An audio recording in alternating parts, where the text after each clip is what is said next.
उद्धव ठाकरे मुख्यमंत्री असताना सगळ्यात जास्त गाजलेली केस जी होती सुशांत सिंग राजपूत यांची, तर त्यांचा क्लोजर रिपोर्ट काल सीबीआय दाखल केलेला आहे न्यायालयात. आणि काल असं म्हटलेलं आहे की सुशांत सिंग राजपूत यांची आत्महत्याच होती, त्यांचा खून नव्हता झाला. आत्महत्या झालेली होती याच्यावर शिक्कामोर्तब सीबीआयने स्वतः केलेलं आहे.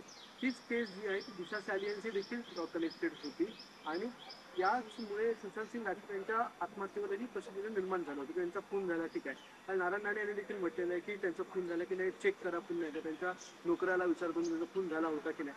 काय वाटतं? उद्धव ठाकरेचे देखील दोन फोन त्यांना केले होते नारायण कोणतीच पकडण्याचा प्रयत्न केला गेला होता या केसमुळे. आता त्याच्यामुळे निष्पन्न आले की ते आत्महत्या आहे. बघा, या दोन्ही आत्महत्याच आहेत.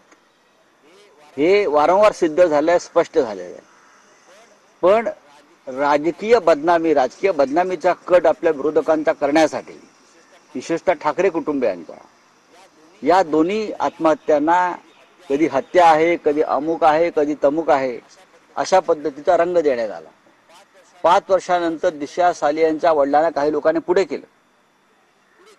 केलं आणि याचा तपास पुन्हा करावा यासाठी याचिका त्यांनी कोर्टात नेली.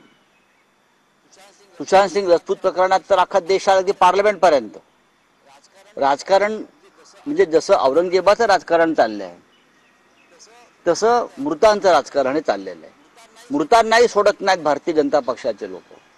आणि विशेषतः चांगल्या घरातली ज्या व्यक्ती मरण पावते, हे दुर्दैव असते, त्याचे राजकारण करतात.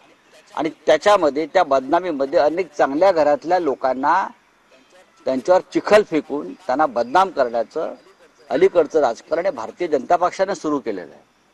अनेक प्रकरणात सगळ्यांना आता त्रास होतोय, सगळ्यांना त्रास झालेला आहे. पण भारतीय जनता पक्षाचा हेतू काही सफल होत नाही. आमच्यासारखे लोक, ठाकरे परिवारासारखे लोक, अनिल परबांसारखे लोक ठामपणे, खंबीरपणे लढत उभे आहेत.